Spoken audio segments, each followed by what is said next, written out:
Welcome to the Learning Pines YouTube. We hope this video helps.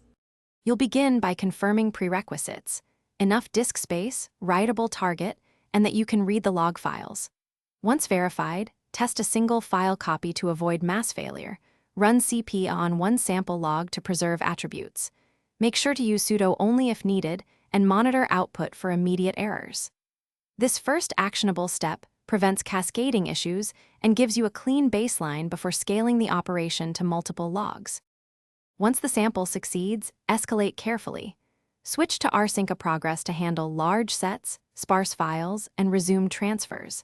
If you see permission denied, fix ownership or temporary elevate with sudo chown/chmod, then retry only the failed files.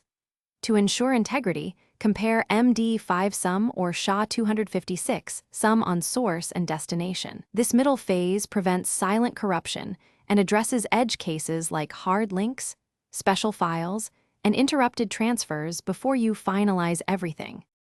To finish, run a full verification, rsync checksum or a fine loop with MD5 sum to confirm every log matches. If any files are truncated, restore from snapshots or recopy only those entries. Avoid blind deletes.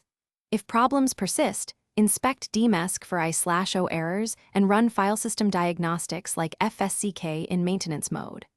One key troubleshooting tip: when you encounter repeated write errors, stop copying immediately and check disk health. Continuing can worsen corruption or data loss. Thanks for watching. Consider subscribing if we helped you.